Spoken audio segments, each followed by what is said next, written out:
Welcome to Shadows of History. Join us as we delve into real, dark crimes and baffling mysteries that time couldn't bury. Prepare for chilling tales and unsolved enigmas. Today's episode unravels the real-life mystery behind Margaret Atwood's Alias Grace. What really happened in that quiet Canadian household in 1843? And was Grace Marks a murderer or merely a mirror for the era's darkest assumptions about women? Welcome to Shadows of History. Today we're delving into a truly bewildering case from the 19th century. One that still resonates with so many unanswered questions. Exactly. We're talking about the 1843 double murder of Thomas Kinnear and Nancy Montgomery in Upper Canada. And right at the center of it all, this enigmatic young woman, Grace Marks. It's a story that forces you to look at historical accounts, conflicting testimonies, and just the societal biases of the time. Yeah, we're going to try and sift through all that. Not just to figure out what happened, because that might be impossible, but maybe why the truth is still so hard to pin down. It's a fascinating look at how perception shapes history. So the main figures here: Thomas Kinnear, he was a Scottish landowner living near Toronto; Nancy Montgomery, his housekeeper, and also his lover. And then there are two young servants, both recent Irish immigrants, James McDermott, who was about 20, and Grace Marks, only 16. Okay, so let's set the scene. Upper Canada, July 1843. A horrific discovery is made at Kinnear's property. Yeah, Kinnear himself is found shot in the chest, left side. But that wasn't all, was it? Nancy Montgomery. Her death was incredibly brutal. Horrifically so. Yeah. Beaten with an axe, then strangled. And her body was found crammed under a tub. Just awful. And the autopsy later revealed another layer of tragedy. Right. Nancy Montgomery was pregnant. So the bodies are discovered, and immediately people notice who's not there. The two servants, McDermott and Marks. They'd only been working for Kinnear for a few weeks. And they weren't just missing, they'd fled the estate, taking stolen items with them. Which, naturally, immediately pointed investigators their way. But, right from the very beginning, the question wasn't just if they did it, but how. What were their individual roles? And how guilty was each one? That became the mystery, didn't it? Exactly. And it's a question that, like you said, still hangs over the case today. It makes it so compelling to look back on. So they didn't get far. Their escape was pretty short-lived. No, they were caught quickly. Oh. Over the border in Lewiston, New York. And then brought back to Toronto for trial. So McDermott, he was convicted of first-degree murder for killing Kinnear. Meaning the jury believed he planned it, intended to kill him. Right. But Grace Marks, her conviction was different. Accessory before and after the fact in Kinnear's murder. So implicated in helping plan or carry it out and then helping McDermott afterwards. Still very serious, obviously. And the initial outcome was, well, pretty shocking for both. Death sentences for both of them. McDermott was hanged almost immediately. But Marks, something different happened. The jury recommended clemency. Mercy, essentially. They cited her youth. She was only 16. So her sentence was commuted. Life in prison instead of death. And that's what's so striking, isn't it? This immediate split in their fates. They're involved in the same crime, similar charges, yet such different paths. It really raises that question. Yeah. Why? Why the difference? We'll definitely get into some possibilities there. And it wasn't just the legal system that was gripped by this. The public, the press, they couldn't get enough. Oh, absolutely. It was a huge sensation in 19th century Canada. The newspapers just went wild with it. All the elements were there, weren't they? Intrigue, brutal violence, hints of illicit sexuality. Yeah, the unmarried lovers from different social classes, the shocking nature of the crime. It was tailor-made for headlines. Apparently, the courtroom at McDermott's trial was so jammed. Packed to the rafters. There were reports of some alarm at the rumor of the audience giving way. People were literally worried the floor might collapse. Wow.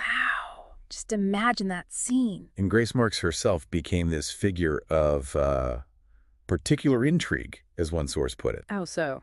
Well, she reportedly showed very little emotion during the trial. Composed, maybe. Though she apparently fainted when the death sentence was read. And didn't she appear in court wearing something significant? Yes. Clothes stolen from the victim, Nancy Montgomery. which must have been incredibly provocative and traumatic in that courtroom setting. Definitely adds to the image. But even then, there were doubts about her, right? About how involved she really was. Yeah, even early on. The Examiner newspaper mentioned that the considerable interest in the trial was partly because of certain doubts as to whether the prisoner had participated willingly or reluctantly in the murder. So it wasn't seen as clear-cut, even at the time. Not entirely, no. Okay, so this is where things get really tricky. Because despite all this intense media coverage and public fascination, very few hard facts actually emerged that everyone could agree on. It's kind of astonishing, really. like eyewitnesses at the trial couldn't even agree on what they saw. Exactly. And the most crucial reason for all this confusion? Marks and McDermott themselves. Bingo.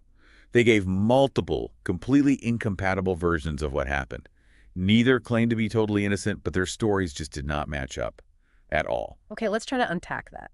Marks gave what was called her last confession, right? Published in a pamphlet. What did she say? She claimed McDermott was the driving force, that he decided to kill Kinnear and Montgomery after Montgomery fired him. Fired him, okay. Yes. And she claimed McDermott basically forced her promise to help, and she agreed out of fear, perhaps. Did she mention trying to escape? She did. She claimed she tried to run away after Kinnear was killed, and that McDermott actually shot at her. Apparently, a bullet was found lodged in a door near the kitchen, which seemed to support that part. Huh. Okay, so that's her version. Now, McDermott's account. Completely different. He insisted Marks was the instigator, that she incited him, pushed him until he agreed to help kill them. And who does he say got fired? He claimed Montgomery had fired Marks, not him. So the exact opposite motive trigger. Wow. Did he quote her? What did he claim she said? He testified she said things like, "I'll help you and you're a coward if you don't do it." He even claimed she threatened him with bad luck if he didn't go along with her plan. Painting her as the manipulator. Precisely. And then, just before he was hanged, he gave this final chilling statement. What was that? He claimed that after he'd wounded Montgomery with the axe in the basement, Marks followed him down there, and she was the one who finished the job. He said Marks brought a piece of white cloth and tied it firmly around Montgomery's neck and strangled her, directly implicating her in the final act of murder against Montgomery. Q. Completely contradictory accounts of the key moment. Utterly contradictory. And that's why when you look at it now, you realize it's almost impossible for historians or investigators to say definitively what happened. The core evidence, the primary accounts from the people who were there, they're fundamentally at odds. Establishing the objective truth seems like a lost cause. Pretty much. The sources themselves create the mystery. So given these contradictions, what does this case tell us about the 19th century itself, particularly how they viewed women, crime, class? Oh, it's a powerful lens for that. It really highlights the contradictory ideas floating around about female criminals. How so? Well, you had the Victorian ideal of femininity, right? Women were supposed to be gentler, morally purer than men. The angel in the house sort of thing? Exactly. So when a woman committed a violent crime, it seemed unnatural, almost masculine. And this idea cropped up especially with working-class women like Marks. Why them specifically? Because domestic servants performed heavy manual labor. They didn't fit that delicate Victorian lady image anyway. So their potential for violence perhaps seemed less unthinkable, but more disturbing in a way. It blurred lines. And the fact she was a servant accused of murdering her employer, that must have hit a nerve. Oh, massively. For the newspaper-reading public, many of whom employed servants themselves, this was the ultimate, unimaginable subversion. It played on deep-seated fears. I think you mentioned a source that talked about needing better character references for servants. Yeah, one comment lamented a very dangerous negligence among us about requiring character in servants. You can feel the anxiety of the employing class right there. But at the same time, not everyone saw her as this monstrous figure, did they? No, definitely not. There was this other narrative running alongside it. Accounts that emphasize her youth. She was only 16. Her looks, she was described as rather attractive. Or her perceived vulnerability. Painting her as a victim. Essentially, yes. Yeah. As this unfortunate, maybe naive girl who got tangled up with a villainous older man. The Star and Transcript summary, for example, contrasted McDermott, dark-complexioned, sullen, downcast and menacing, with Marks, who seemed totally uneducated. Implying she couldn't have possibly masterminded such a crime. Exactly. That she lacked the capacity for it. And that dichotomy, that split perception, Maybe that explains the clemency she received. It seems very likely the jury specifically mentioned her youth, but McDermott was only 20, just 4 years older. Not a huge gap, really. Not at all, which strongly suggests that the idea of a young, possibly pliable girl being dominated by a more forceful man was just, well, an easier story to digest for people in 19th century Canada. Easier than contemplating a 16-year-old girl as the instigator or an equal partner in murder. Much easier. It allowed them to place the primary blame squarely on McDermott, make him the most guilty. As sources noted, nobody feeling sympathy for McDermott. It tidied things up, even if it ignored the contradictions. So what happened to Grace Marks after the trial? Life in prison wasn't the end of her story. No, she served a very long time, 29 years in total. And there was a period where she was moved, wasn't there? To an asylum. Yes. In 1852, she was transferred to the provincial asylum.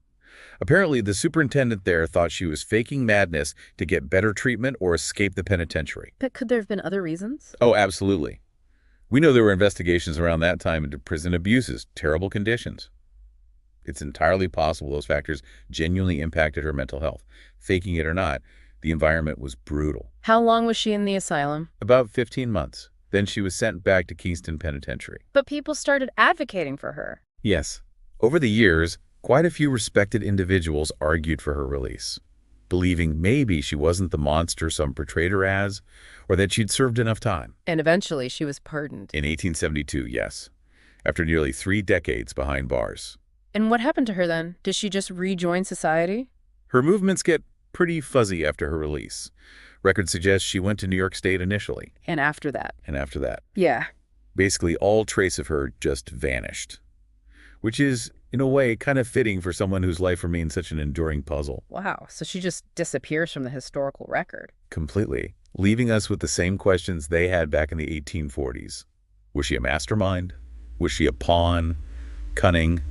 Naive? An impressionable girl manipulated by McDermott? Or a ruthless killer herself? Or somewhere in between all those things. Most likely. But the definitive truth, it feels like it's truly lost to time. We'll probably never know for sure. There's one last recorded quote from her, isn't there, just before she vanished? Yes. Upon her release from prison, she was asked these standard questions. One was, what has been the general cause of your misfortunes? Another, what has been the immediate cause of the crime for which you have been sent to the penitentiary? Then her answer. Very concise. Very pointed, perhaps. She simply said, having worked in the same house with a villain. Leaving it ambiguous, right to the end. Blaming McDermott, but still elusive. Exactly. Placing the blame, but revealing very little about her own role or feelings. What an incredible story. The Grace Marks case really does show how history can leave us swimming in questions, doesn't it? And how the biases and perceptions of an era shape everything. It forces you to think about the nature of truth itself, especially when you only have conflicting human accounts to go on. Yeah, it's a stark reminder that digging into the past isn't just about finding facts and dates. It's about uncovering human nature, societal pressures, and these mysteries that just endure. And continue to fascinate us centuries later. Well, thank you for joining us on this exploration into the shadows. We hope you found the story of Grace Marks as compelling as we do, and maybe have a new perspective on the complexities of historical truth. Hopefully it sparks some thought. Please do like and subscribe if you enjoyed this episode of Shadows of History. We'll be back next time with another story from the past. See you next time. There's always more hidden between the lines of history. Until next time, stay curious.